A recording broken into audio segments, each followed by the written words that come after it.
Tresna batzu botatuak izan beharrean, hemen bigarren bizi bat eskuratzen dute.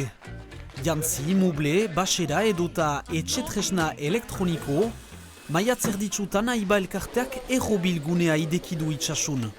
Otsoaren burua salbu hemen denetarik atseman daiteke presio merkean. Berriz baliatzea, bigarren eskuko gauzak eta beste bere bizi bat emaiteko.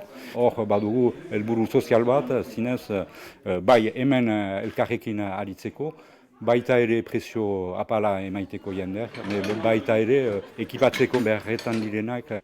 Gunea laguntzaile sare bati esker ibilki da, bertan tailer bat baita ere deneri idekia tresnen bizi iraupena luzatzeko. Konpontzen ditugu berriz norbaitek erabiltzeko gizan, badira gerriz eta da. Zenta, ikusten duzu, martxan zaila dugu. Hastean zehar hartzen gira gauzen ahimatzen eta triatzen eta hola. Txaltzen du gero hortzialea txaldetan eta alamatetan. Guneak arrakasta berehala bildu du. J'ai amené une gazinière que j'utilisais plus. Et là, je repars avec cette jolie armoire aussi, qui va me servir de rangement dans une cuisine. Laniv, artaetxe oian kokatua, errobilguneak ekonomia zirkularari bere harria ekartzen dio, 3 lanpostu sortzeko xedea du ondoko urteetan.